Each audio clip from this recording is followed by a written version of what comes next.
방송에서 제공하는 투자 정보는 투자 판단에 대한 조언입니다. 방송에서 제공하는 주식의 가치, 가격 상승 및 가격 하락에 대해서는 방송사에서 보장하지 않습니다.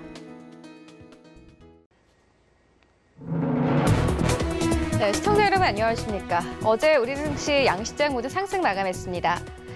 전날 미국 증시에서 언택트 관련 대형 기술주 주가가 급등해서 우리 시장도 역시나 힘입으면서 상승 출발했고요. 장 후반에는 이유가 코로나19 피해 구제기금 관련 협상을 타결했다는 소식이 전해지면서 상승폭이 더욱 확대되기도 했습니다. 코스닥 시장은 790선을 이제 넘어섰습니다. 종가 기준으로 790을 넘은 것은 2018년 10월 이후 1년 9개월 만입니다. 오늘 시장에 또 영향을 줄 이슈들에는 어떤 것들이 있는지 바로 확인해 보시죠. 네, 첫 번째 뉴스입니다. 특별한 동맹 관계를 자랑해온 영국과 미국이 홍콩 등의 문제와 관련해 중국 정책 공조를 강화하고 있습니다. 마이크 폼페이오 미국 국무장관이 현지 시간 21일 영국 총리 관저를 방문해 보리스 존슨 총리와 만나 통신 장비 업체인 화웨이와 홍콩 국가보안법 등과 관련해 집중 논의했습니다. 네, 미국 상원 공화당 의원들이 2차 부양책 패키지와 관련해 트럼프 행정부 관계자와 만나 회의를 할 것이라고 월스트리트 저널이 현지 시간 21일 보도했습니다.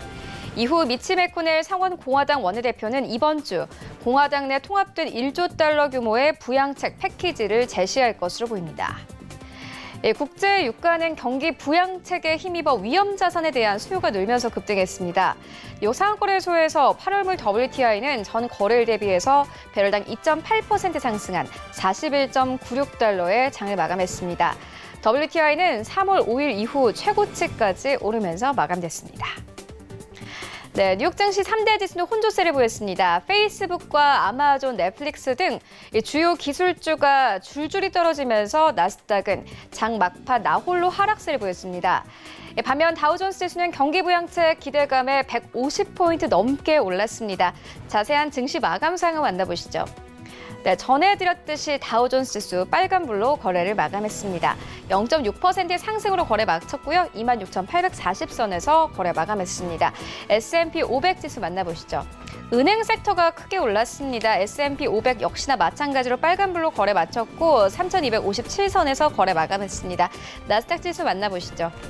네, 나스닥 지수 나홀로 빨간불이었습니다. 어제만 하더라도 사상 최고치를 경신했는데 다시 한번 좀 하락세가 나왔습니다.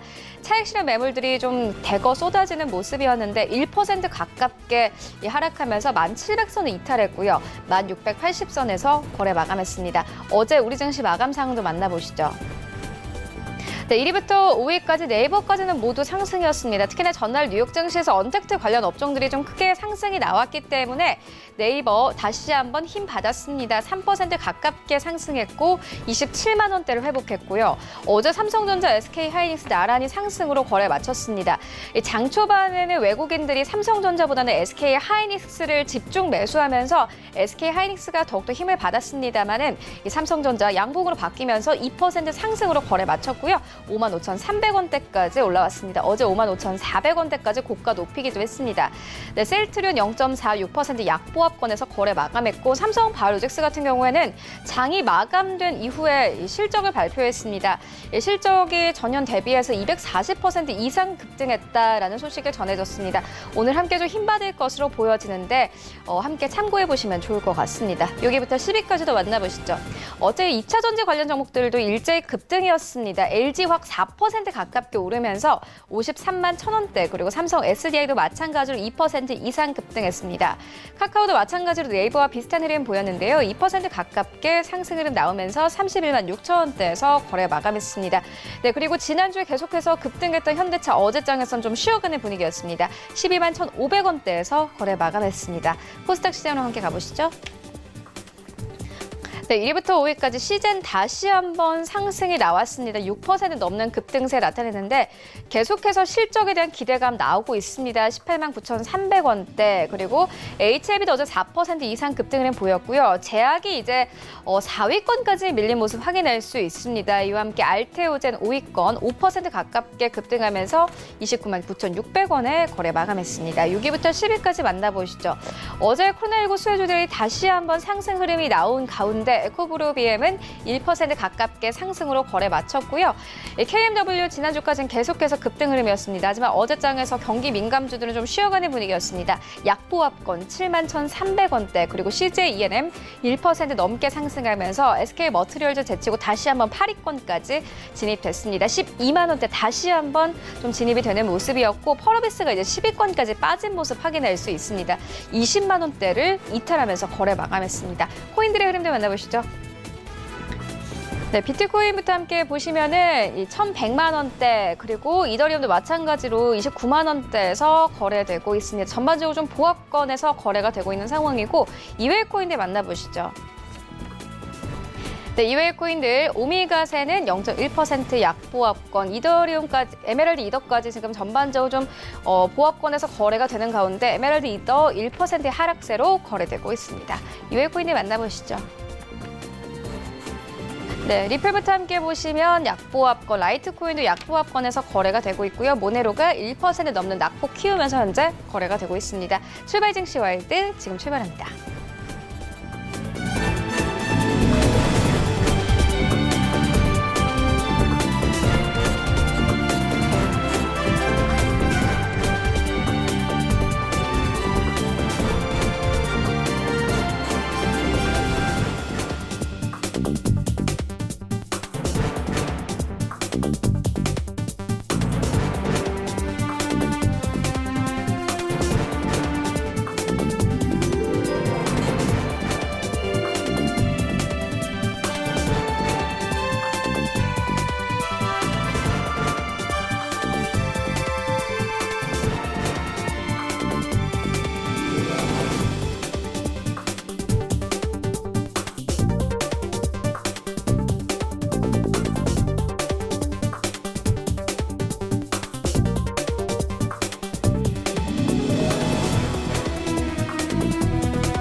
네, 시장의 중심이 되는 이슈를 꼼꼼하게 체크합니다. 신승용의 시그널 나우 시간인데요. 브레인코리아 인베스트 신승용 대표 화상으로 연결되어 있습니다.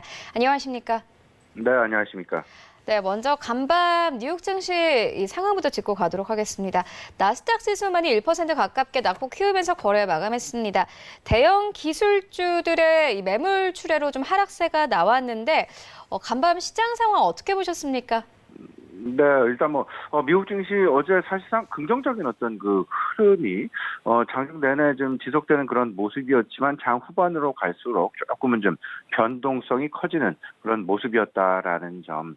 일단, 상당 부분, 어떤 그 시장 내 특별한 재료보다는 실질적인 기업들의 실적 발표가 진행이 되면서 그리고 기업들의 실적 발표를 앞둔 상황에서 지금 다소간의 그 업종별 그리고 어떤 그 종목별로 변동성이 좀 나타나는 그런 모습이 아니었나 이렇게 좀 생각이 됩니다. 앞서서 말씀하셨던 대로 다우와 S&P 500 지수 같은 경우에는 강보합권 마감을 했고요. 나스닥 같은 경우는 한 0.8%의 하락을 보이면서 1,680포인트에 마감하는 그런 모습이었습니다. 시장 내 재료를 크게 한 두 가지 정도를 좀 정리를 해본다라면요. 일단 계속해서 지금 시장 내에서 가장 관심을 받고 있는 어떤 그 재료, 결국은 미국 정부의 추가 경기 부양책, 과연 추가 경기 부양책이 언제쯤 나오게 될 것이냐, 그리고 의회에서 민주당과 공화당 간에 언제쯤 합의를 이루어낼 것이냐가 가장 큰 관건 중에 하나라고 볼 수 있는데요. 지금 현재 시장 내에 나온 가장 그 뉴스를 좀 생각을 해본다라면 일단 추가 부양책은 7월 말에는 상당 부분 합의가 어렵지 않겠느냐. 라고 조심스럽게 그들 사이에서도 지금 나오고 있고요. 실질적으로 그들 민주당과 공화당 간의 어떤 서로 간의 추가 부양 강도를 놓고 그리고 추가 부양법의 추가 부양 정책의 어떤 방법을 놓고 사실상 다소간의 좀 이견차가 그렇게 쉽게 좁혀지지는 않지 않겠느냐라는 어떤 의문. 이런 부분들이 실질적으로 민주당의 실질적인 어떤 경기 부양책의 그림은 한 3조 달러 정도 되고요. 공화당 같은 경우는 한 1.3조 달러. 이 간극차를 과연 짧은 시간 안에 줄일 수 있겠느냐. 하지만 8월 그들의 지금 미국 의회는 집중적인 어떤 휴가 시즌이 있습니다. 8월 12일부터 그들의 휴가 시즌이 들어가는데요. 그 이전 8월 초순경까지는 아마도 지금 현재 진행되고 있는 추가 경기 부양책의 어떤 합의 부분 좀 만들어낼 수 있지 않을까. 다소간 지금으로부터 최소한 한 3주 정도는 더 시간이 걸릴 가능성이 있겠다라는 그런 어떤 실망 아닌 실망감들이 시장에 이벤트 좀 작용을 하면서 시장 내 모멘텀이 없는 소강 국면의 진행이었다라는 쪽으로 생각을 하시면 어떨까 싶습니다. 또 한 가지는 대형 기술주들에 대한 차익 매물이 좀 나오고 있죠. 테슬라도 그렇고요. 마가 마찬가지로 이제 기술주들에 대한 차익 매물. 이 부분은 어찌 보면 2분기 실적 시즌이 진행이 되면서 그 차익 실현 매물 같은 경우는 너무도 당연한 그런 결과물이 아닐까라는 생각이 좀 많이 드는데요. 실적 시즌 이전에 그들의 주가는 상당 부분 시장 내 상승을 주도했었던 주도주 역할을 톡톡 한 그런 종목군들이었습니다. 이런 부분들에 대해서 어찌 보면 실적 발표를 앞둔 상황에서 그리고 실적 발표가 진행되는 상황에서 차익 매물이 나오고 다음 시즌을 향해서 어떤 서로 간의 매기가 좀 솟아지는 그런 모습들이 나타나고 있다라는 점. 결국에는 지금 현재 코로나 우려감과 그리고 코로나 백신 개발에 대한 기대감 그리고 경기 부양에 대한 기대감과 또 하나 시장 내 밸류에이션에 대한 어떤 버블 논란 이런 부분들이 혼조 양상을 계속해서 만들어내면서 시장 내 조용한 어떤 업종별 순환매가 진행이 되고 있는 그런 모습이다. 그동안 못 올랐던 종목들은 조금씩 올라가는 그런 모습. 하지만 그동안 상당 부분 시장을 주도해왔던 종목들은 다소간의 좀 소강 국면 내지는 좀 변동성이 나타나게 되면서 업종별로 서로 간의 소외주들에 대한 어떤 키 맞추기 순환매 양상이 최근 들어서 좀 빠르게 나타나는 그런 모습들이 보이고 있다라는 점. 이 부분 꼭 좀 생각을 해보시면서 오늘 우리 시장도 마찬가지가 되지 않을까 생각이 됩니다. 그동안 상당히 소외를 보였던 소외주들 중심으로 해서 특히나 어제 같은 경우는 경기 민감주들이 조금 약한 모습이었죠. 그럼에도 불구하고 일단 시장 한 종목만 계속 갈 수는 없다. 그렇다면 시장 내에서 소외주들에 대한 어떤 일시적인 단기적인 어떤 키 맞추기 순환매를 생각을 해볼 필요가 있지 않을까 생각이 되고요. 그다음에 실적 시즌이 전개가 됩니다. 그러다 보니까 일시적인 변동성 당연히 나올 수밖에 없겠죠. 하지만 큰 그림 속에서는 유동성을 바탕으로 한 버팀목 장세는 분명히 진행될 수밖에 없다. 시장이 하락세로 전환될 가능성은 상당히 희박하지 않겠느냐. 그래서 전체 미국 시장의 어제 움직임을 보면서 우리 시장으로의 어떤 힌트, 개연성을 좀 생각을 해본다라면 여전히 성장 중심의 순환매는 지속될 것이고 지금 현재의 양상은 실적 시즌 진행 속에서 종목들의 어떤 실적 발표를 앞둔 상황에서 일시적인 변동성 국면이라 일시적인 어떤 변동성이 나타나는 그런 부분이 아닐까 생각이 됩니다. 그렇기 때문에 기술주들의 실적 시즌 결국은 성장주 중심으로 차별화 양상이 나타날 수밖에 없는 주가 차원에서 어떤 변곡점 가능성이 상당 부분 있을 수밖에 없다라는 점 꼭 좀 생각을 해두셨으면 좋겠습니다. 네, 그리고 삼성 디스플레이와 LG 디스플레이 측에 이제 올레드 쪽에 좀 집중을 해보겠다라고 밝혔습니다. 관련해서 시장 변화 어떻게 보십니까? 예, 지금 이제 뭐 시장 내 가장 큰 변화가 나타나고 있는 업종 두 가지를 뽑아본다면요. 첫 번째가 바로 자동차 업종이고요. 두 번째가 바로 디스플레이 업종이 아닐까 이렇게 좀 생각이 됩니다. 자동차 업종 뭐 여러 차례 말씀을 드렸습니다만은 이제 화석 연료 자동차에서 전기 자동차로 어마어마하게 큰 지각 변동이 나타나고 있는 그런 상황. 여기서 그 성장성이 바로 시장 내 대두가 되어지는 그런 상황. 그런 부분들 때문에 전기 자동차는 물론 수소 자동차들까지 시장 내 말 그대로 돌풍을 일으키고 있는 그런 상황이 진행되고 있다라고 보셔야 될 것 같고, IT 쪽에서는 반도체 진화는 너무나 뭐 매번 이제 그 일어나는 일, 디스플레이. 디스플레이는 1세대, 2세대, 3세대, 4세대 지금 세대 교체가 일어나고 있는 그런 국면이다. 자동차보다는 크지는 않지만 하지만 디스플레이 업종 내에서의 어떤 그 세대 교체 가능성, 세대 교체가 활발하게 진행되고 있다라는 부분. 이로 인해서 시장 내 디스플레이 업종에 대한 성장 모멘텀이 분명히 나타날 가능성이 높다라고 보시는 것이 맞지 않나 생각이 되는데요. 삼성 디스플레이와 LG 디스플레이, 이제 LCD를 생산을 안 하겠다. 생산 설비를 철수하는 그런 모습 나타나고 있습니다.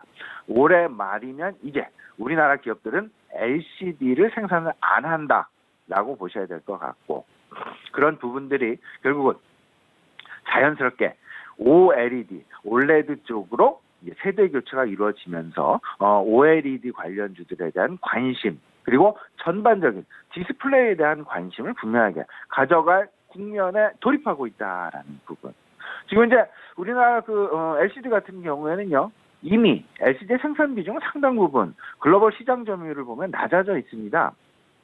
작년에 21%의 어떤 그 시장 점유율을 가졌다라면 올해 같은 경우에 예상되는 총 LCD 시장에서의 시장 점유율은 13%.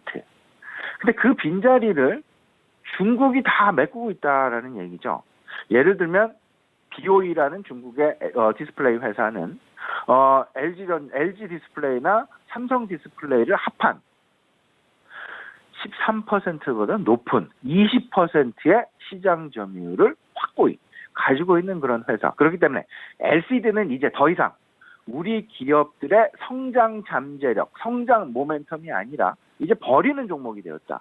오히려 시장은 OLED에 어떤 그 관심을 더욱더 갖고 가고 있는 그런 모습이다라는 점. 말 그대로 디스플레이의 진화가 LCD에서 OLED로 이제 세대 교체가 일어나고 있는 그런 상황이 계속해서 나타나고 있다라는 점. 특히나 TV 패널 뭐 두 가지로 나눠볼 수 있죠. TV 대형과 중소형으로 나눠볼 수 있는데, 대형을 차지하고 있는 부분은 텔레비전 패널이죠. 텔레비전 패널은 올해 한 450만 대 출하량 정도가 예상이 되면서 전년 대비해서 30% 정도의 성장이 대형 OLED 패널에서 지금 전망이 되고 있고요. 스마트 기기, 중소형의 대다수를 차지하고 있는 스마트 기기. 스마트 기기는 5G의 도입과 함께, 5G의 상용화와 함께 스마트 기기에서는 OLED를 쓸 수밖에 없는 그런 상황, 그런 환경이 진행되고 있다라는 점. 특히나 전력의 저전력 구조, 그리고 응답 속도가 LCD 대비해서 1000배 이상 빠른 응답 속도, 그리고 해상도 자체도 상당 부분 고해상도. 그렇기 때문에 5G 스마트폰이랄지 5G 스마트 기기에서는 어쩔 수 없이 OLED를 100% 적용해야만 하는 그런 상황이다라는 점. 다들 알고 계시겠습니다. 올 가을에 아이폰 12의 양산, 판매가 시작될 것으로 시장의 기대감이 크게 작용을 하고 있는데요. 아이폰 12 같은 경우에는 OLED, 100% OLED를 탑재하는 그런 어떤 그 기술 방향성을 이미 발표한 바가 있었다라는 점. 그렇기 때문에 OLED 관련주들에 대한 관심, 일단 상당히 중요해 보인다라는 생각 많이 들고요. 다만 OLED 역시 다음 세대 교체 이전에 어찌 보면 짧을 수도 있고요. 어찌 보면 길다라고는 할 수 있는데 최소한 한 2, 3년 정도는 지금 현재 우리가 과거 LCD 시장에서 누렸던 그런 어떤 그 시장의 모멘텀 상황을 누려볼 수 있지 않을까라는 점. 그 이유는 이렇습니다. 중국이 어쨌든 바짝 쫓아오고 있죠. 지금 현재는 OLED의 글로벌 시장 점유율은 한국이 약 67%, 중국이 약 30% 정도. 우리나라가 중국을 상당 부분 앞서 있는, 2배 이상 앞서고 있는 그런 상황인데 시장 전망에 의하면 2024년 한 3, 4년밖에 남지 않았습니다. 그렇게 되면 한국이 중국에 추월당하는, 한국의 점유율이 약 49% 내외, 중국의 점유율은 50%를 넘어가는 그런 상황. 그렇다면 앞으로 2, 3년 동안 우리 기업들이 어떤 모습을 보여야 될 것인가. 결국은 중국과 기술 격차를 계속해서 벌려 나가야 될 것이다라는 점. LG 디스플레이는 대형 OLED 쪽에 집중을 하는 그런 모습이고요. 삼성 디스플레이는 퀀텀 닷 디스플레이에 집중을 하는 그런 모습. 그렇기 때문에 일단 스마트폰들의 어떤 그 변화, 그리고 TV 패널의 대형화, 그리고 OLED화 추세, 이런 부분을 생각해 보면서 디스플레이 쪽에서 어떤 그 성장성을 염두한 OLED 관련주들에 대한 관심 분명히 유효하지 않겠느냐라는 점, 우리 시청자 여러분도 같이 좀 생각 좀 해보셨으면 좋겠습니다. 네, 올레드 쪽까지 짚고 왔는데요. 그렇다면 오늘장 전체적으로 전략은 어떻게 가져가 보면 되겠습니까? 예, 일단 지난밤 미국 시장에서 기술주들을 중심으로 어떤 그 하락이 나타났습니다. 다우지수가 0.6% 상승을 한 반면에 나스닥은 0.8%의 하락. 특히나 마가랄지 테슬라랄지 지금 현재 실적 발표가 진행이 되고 있는, 지금 실적 발표가 임박하고 있는 그런 기업들의 어떤 그 변동성이 조금씩 나타나고 있다라는 부분, 분명히 염두에 두셔야 될 것 같은데, 지금 정리해서 말씀을 드려보면 기술 혁신주들에 대한 실적 발표를 앞둔 상황에서의 어떤 그 변동성, 분명히 이 부분을 염두하자. 그 대신에 전반적인 소외주 내지는 키맞추기 양상의 순환매는 계속 진행되어 나갈 것이다라는 점, 그런 부분들이 지난밤 미국 시장에서 고스란히 나타났다라는 점, 우리 시장도 분명히 예외는 아닐 것이다라는 점. 근데요, 지금 이제 2분기 실적 시즌이 진행이 되고 있습니다. 근데 기본적인 시장 내 테마 내지는 시장 내 중심은 성장주들의 차별화 가능성입니다. 그러니까 성장주들의 어떤 그 실적 중심의 차별화. 그렇기 때문에 과매수 국면에 들어있는 기업들, 성장주들, 당연히 차익 실현 욕구가 커질 수밖에 없고, 이에 따른 변동성이 나올 수밖에 없고, 그렇기 때문에 2분기 실적이 과연 시장 기대치에 충족을 하고 있느냐 없느냐의 여부. 근데 여기서 이제 조금 더 크게 생각을 좀 확대를 해보면, 코로나가 재확산을 할 가능성, 이 부분 분명히 우리가 빼놓고 생각은 못하겠죠. 시장에서는 더블딥 가능성도 지금 이야기가 나오고 있다라는 점. 하지만 유동성이 과거 첫 번째 우리가 시장 변동성이 크게 확대되었던 3월달 시장과 대비를 해보면 지금의 유동성은 그때와는 상대가 되지 않을 정도로 넘쳐납니다. 넘쳐나기 때문에 시장의 하락세 전환은 그렇게 쉽게 나타나지는 않을 것이다. 오히려 시장 점차 어떤 그 재료가 상당 부분 미진한 상황에서 어떤 그 시장 흐름은 순환매로 나타날 수밖에 없다라는 점. 그러면서 지금 이제 기업들의 실적 발표 일정에 우리가 관심을 가져야 되는데, 오늘 저녁에는 테슬라의 실적 발표가 예정이 되어 있고요. 내일은 구글과 아마존의 실적 발표가 예정이 되어 있습니다. 지난밤 미국 증시에서 테슬라의 4%대의 하락, 그리고 구글과 아마존의 하락. 지금 실적 발표가 크게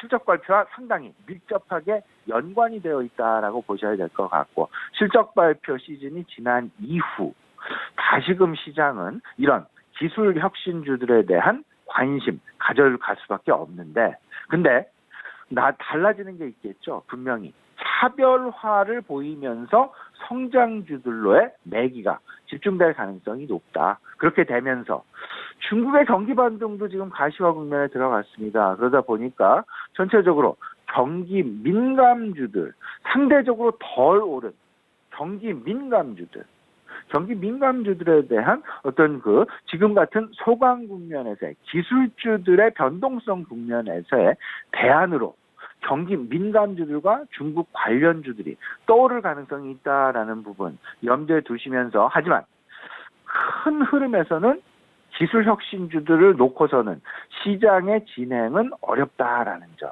중장기적으로 기술 혁신주들이 계속해서 시장을 주도해 나갈 것이다라는 점. 그 중에는 분명히 IT와 클라우드, 그다음에 5G, 그다음에 엔터테인먼트와 2차 전지 관련주들. 여기에 더 나아가서 그 IT 업종에 들어가고 있는 소부장, 소재, 부품, 장비 업종까지. 일단 IT 중심, 그리고 4차 산업혁명 중심으로, 그리고 대체 에너지, 그러니까 2차 전지죠.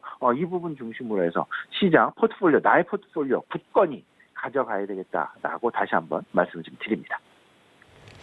네, 이슈와 전략 함께 짚고 왔습니다. 지금까지 브레인 코리아 인베스트 신승용 대표와 함께했습니다. 고맙습니다.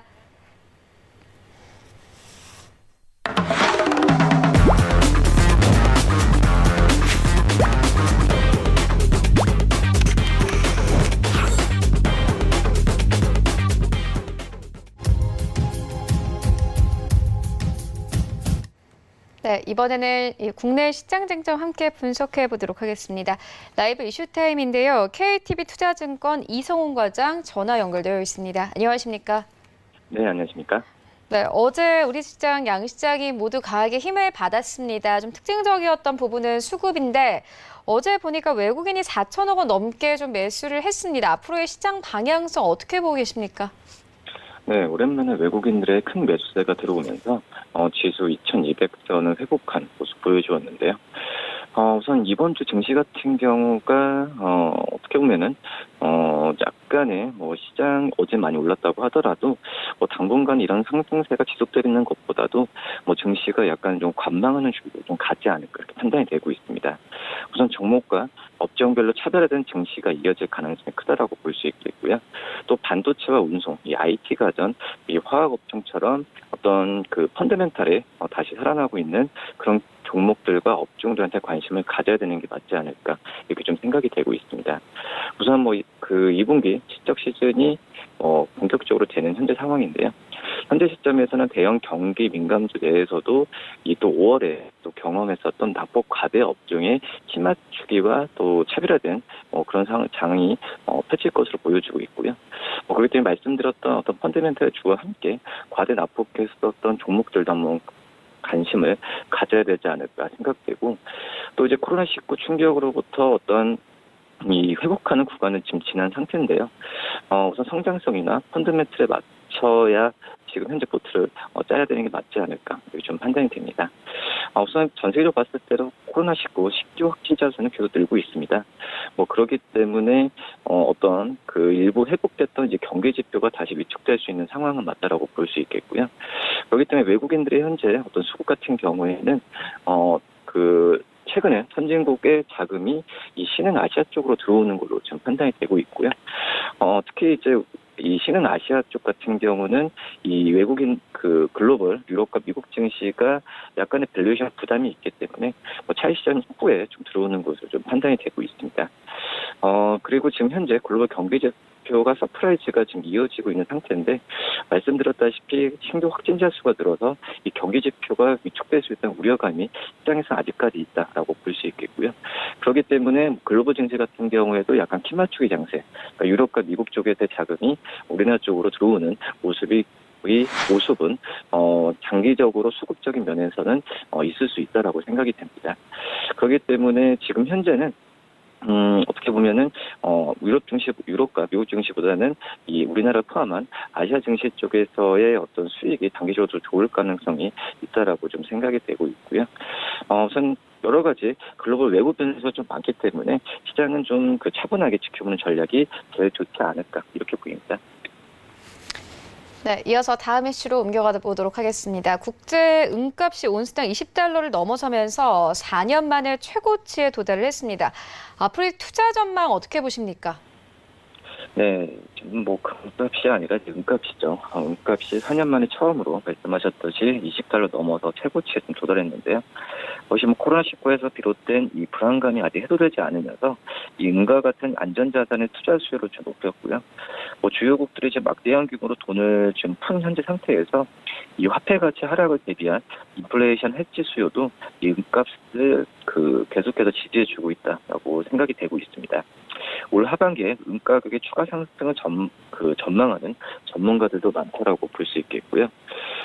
우선 최근 은값의 강세는 이 코로나19 사태에서 비롯된 게 맞다라고 좀 생각이 되고 있고, 뭐 글로벌 금융시장이 코로나19의 충격에서 좀 벗어나고 있긴 하지만 그만큼 불안감도 지금 가중되고 있는 상태입니다. 그렇기 때문에 안전자산인 이 은에 대한 수요가 높아진 부분이고요. 여기 미국 국채금리가 지금 1%에 미치지 못하면서 다른 안전자산 채권의 수익률이 크게 낮아진 것도 상대적으로 은과 같은 기금속의 매력을 지금 키웠다라고 볼 수 있겠고, 또 주요국들의 통화 완화 기조에 이 화폐 가치 하락에 대비하려는 움직임도 이 은으로 몰리는 부분이지 않나 생각이 됩니다. 또 산업재 성격을 가진 은은 올 하반기에 글로벌 경기 회복에 대한 기대 또한 좀 강하게 반영되고 있고요. 또 최대 어떤 산지라고 볼 수 있는 이 남미 지역의 코로나19 피해로 이 공급 불안에 대한 우려가 커진 것도 이 은값을 올리고 있는 상황이지 않나 판단이 됩니다. 우리나라 투자자들 사이에서도 이 은의 상장지수 펀드죠. ETF와 같은 상품에 관심이 크게 좀 늘어났는데, 이 한국예탁결제원에 따르면은 국내 투자자들은 세계 최대 은 ETF인 아이시아 실버 트러스트를 이번 달에만 $496만, 우리나라 돈으로 59억 원 정도 순매수한 것으로 집계됐고요. 다만 한국거래소에 상장된 유일한 ETF인 이 코덱스 은선물 같은 경우에는 7월 들어서 개인 투자들이 약 19억 원 규모를 순매도해서 일부 차익실현에 나서는 모습을 좀 보여주고 있습니다. 우선 증권가에서는 대체로 올 하반기 은값의 추가 상승이 가능하다는 분위기고요. 올 하반기 경기회복 국면을 예상하면은 은값은 더 올라갈 수 있고, 이 은값의 상단을 온스당 23에서 $24 수준으로 좀 보는 현재 상황입니다. 뭐 블룸버그에 따르면 이제 모건 스탠리는 올 하반기 투자 리스트에 은을 9위에 이은 두 번째로 지금 이름을 올린 상태고요. 다만 이제 급격하게 높아진 이제 가격이 부담스럽다는 반응이 좀 있는 상태고, 실제 금과 은의 가격 배수는 올 초에 120배까지 벌어졌지만 최근에는 90배로 좁혀졌습니다. 그만큼 은의 저가 매력이 줄었다는 뜻인데, 또 가파르게 오른 만큼 이 단기간 조정 국면도 배제할 수 없다는 관측도 나오고 있기 때문에 어떤 가파른 상승보다는 좀 완만한 상승세가 이 은값이 나오지 않을까 이렇게 보입니다. 네, 그리고 어제 시장에서 특징적이었던 종목 짚고 가도록 하겠습니다. 어제 두산인프라코어가 두 자릿수의 급등세를 기록을 하면서 거래를 마감했습니다. 중국 쪽에 좀 매출이 괜찮았다라는 뉴스가 있었는데 앞으로의 이 주가 전망 어떻게 보십니까? 네, 역시 뭐 굴착기의 어떤 판매입니다. 중국에서의 판매라고 볼 수 있겠는데, 우선 뭐 코로나19로 인해서 이 경기 침체에서 탈출하기 위해 이 인프라 투자를 이제 중국이 크게 늘릴 예정인데, 이런 수혜를 바로 두산인프라코어가 받지 않나 이렇게 좀 생각이 됩니다. 우선 어제 같은 경우에 25% 이상 좀 오른 상태라고 볼 수 있겠고요. 우선 주가 지난달 이후로 봤을 때도 이 두산인프라코어의 주가는 53%까지 올랐습니다. 이 기간에 어떤 개인 투자자들은 이 두산인프라코어 주식을 781억 원치 순매수했다라고 볼 수 있겠고요. 뭐 경쟁사 현대건설기계도 이번 달에 들어서 주가가 뭐 5, 6% 정도, 5.9% 정도 뛰었다라고 볼 수 있습니다. 역시 뭐 중국 쪽에서의 희소식이 가장 큰 부분이라 볼 수 있겠는데, 이 두산인프라코어는 올해 상반기에 굴착기를 1,728대를 좀 판매했다라고 발표를 했는데요. 작년 상반기보다 10% 늘어난 수치입니다. 이 두산인프라코어가 상반기에 중국의 굴착기 10,000대 이상 판매한 것은 2011년 이후 처음인데요. 이 중국의 하반기 경기 부양을 위해서 인프라 투자를 계속 확대할 가능성이 커지고 있습니다. 이 중국 내 굴착기 시장은 역대 최대 수준의 호조를 보일 전망인데요. 올 상반기에 중국 굴착기 시장 규모는 15만 5천 대로 역대 최대였던 작년 상반기죠. 12만 5천 대를 넘어섰고요. 특히 골드만삭스 같은 경우에는 지난 3월에 이 중국의 올해 건설 도로 같은 이 구인프라 투자 지출이 전체 GDP의 19% 수준에 달할 것으로 내다보고 있습니다. 이 중국 외 시장이 여전히 코로나19에 지금 불안하고 있는 부분은 여전히 리스크는 맞다라고 볼 수 있겠는데, 우선 두산인프라코의 올해 2분기 영업이익 컨센서스는 작년 대비해서 50% 감소한 1,475억이 예상이 되고 있고요. 또 이제 중국 시장에서의 판매가 증가한다고 하더라도 이 코로나19 직격탄을 맞은 이제 미국과 유럽이 주력 시장인 이제 계열사 밖에시죠. 어떤 이제 실적 부진을 만회하기 역부족이기 때문에 마냥 어떤 중국 쪽에서의 그 훈풍보다도 이 미국과 유럽 쪽에서의 그 상황도 예의주시할 필요가 좀 있지 않나 이렇게 보입니다. 네, 알겠습니다. 이어서 실적 부분 짚고 가도록 하겠습니다. 2분기 증시를 이끈 건 바로 언택트 업종이었는데요. 이제 언택트 종목들 하나 둘씩 실적을 발표할 때입니다. 실적 상황 어떻게 보고 계십니까? 네, 우리나라뿐만 아니라 해외에서도 이 언택트 관련 기업들이 지금 실적이 좋으면서 어닝 시즌을 이끄는 주요 업종으로 지금 꼽히고 있는 상태인데요. 우선 디램 판매 세계 3위 기업이죠. 미국의 마이크론이 올해 3월부터 5월까지 매출이 54억 달러를 4억 달러 기록하면서 전년 동기 대비해서 13.6% 증가했습니다. 영업이익도 8억 8천만 달러로 1조 546억 원을 지키게 되면서 컨센서스를 크게 넘은 수치를 발표했는데, 이 코로나19 확산이 지속되면서 이 전 세계적으로 이 재택근무와 또 온라인 수업에 대한 필요가 증가하면서 이 데이터 센터에 대한 서버 수가 좀 많이 늘어나는 상태입니다. 이로 인해서 디램 가격 역시 상승하면서 이 반도체 제조사의 실적 개선으로 지금 이어지고 있는 상태고요. 이 언택트 문화 확산으로 인한 데이터 센터에 대한 수요 증가는 이 반도체 어떤 강자 자리도 좀 바꿔놨다라고 볼 수 있겠는데, 우선 클라우드 에 대한 대비를 했던 엔비디아 같은 경우에도 지난 8일 종가 기준으로 인텔의 시총을 지금 앞지른 상황이고요. 우선 해외 반도체에 대한 실적 기대감은 국내 반도체 기업으로도 지금 이어지고 있는 상태입니다. 우선 양대 반도체 제조사인 삼성전자와 SK하이닉스의 2분기 실적 같은 경우에도 이 긍정적인 부분이고요. 우선 언택트 관련주에 대해서도 네이버와 카카오도 있지만은 역시 봤을 때도 게임 업종에 대한 관심도 지금 현재 증가한 상황이다라고 볼 수 있겠고요. 카카오와 네이버 같은 경우에도 2분기 실적이 호실적을 기록할 것으로 지금 많은 분들이 들여서 알고 있겠는데, 이 게임 업종 같은 경우에도 우선 게임빌 같은 경우가 올해 2분기 실적으로 매출이 371억, 영업이익이 49억, 순이익이 81억 로 달성할 것으로 추정이 되고 있고, 특히 이제 영업이익은 작년 대비해서도 흑자 전환할 것을 보여주고 있습니다. 특히 순이익은 또 478%까지도 늘어날 것으로 예측되고 있고요. 이 넷마블과 NC소프트 역시 마찬가지입니다. 올해 2분기 실적으로 작년 대비해서도 97%, 90%의 영업이익 증가할 것으로 보여주고 있는 상태고요.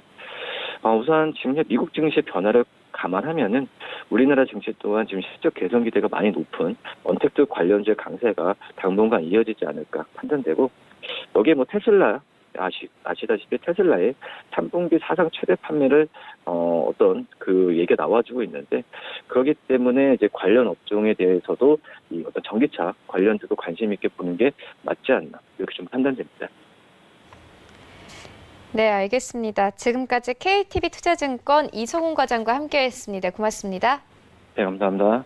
네, 출발 증시 와이드는 여기서 모두 마치도록 하겠고요. 저희는 잠시 후 순간 포착 매매 시간으로 다시 돌아오도록 하겠습니다.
안녕하세요. K웨더 라이프스타일 예보 고강용입니다.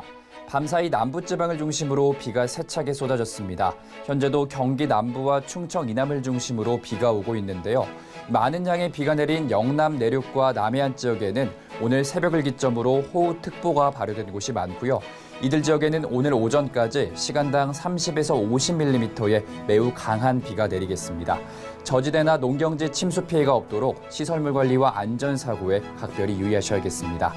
다만 낮부터 차차 소강 상태를 보이는 곳이 있겠고 중북부 지역은 오후까지 산발적으로 빗방울이 떨어지는 곳도 있겠습니다. 예상되는 비의 양을 살펴보면 전북과 충청, 경상 지역에 20에서 60mm, 많은 곳은 100mm 이상 오는 곳도 있겠고요. 그 밖에 전남과 경기 남부, 강원 남부는 10에서 40mm, 제주도는 5에서 30mm가량의 비가 내리겠습니다. 오늘은 정체전선상에서 발달한 저기압의 영향을 받으며 전국이 대체로 흐리고 충청 이남 지역에는 비가 오겠습니다. 다음은 자세한 지역별 날씨입니다. 중북부 내륙에는 폭염특보가 발효 중입니다. 한낮 기온 서울 28도, 대전 25도 보이겠고 춘천은 33도까지 오르며 무덥겠습니다. 동해안 아침 기온 21도 안팎으로 출발하고 있고요. 한낮에는 울진이 24도에 머물며 선선하겠습니다.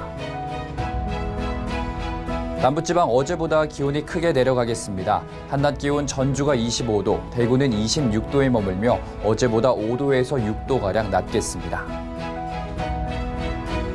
바다의 물결은 전해상에서 1.5에서 2m로 잔잔하게 일겠습니다.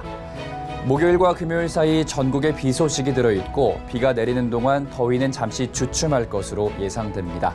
날씨였습니다.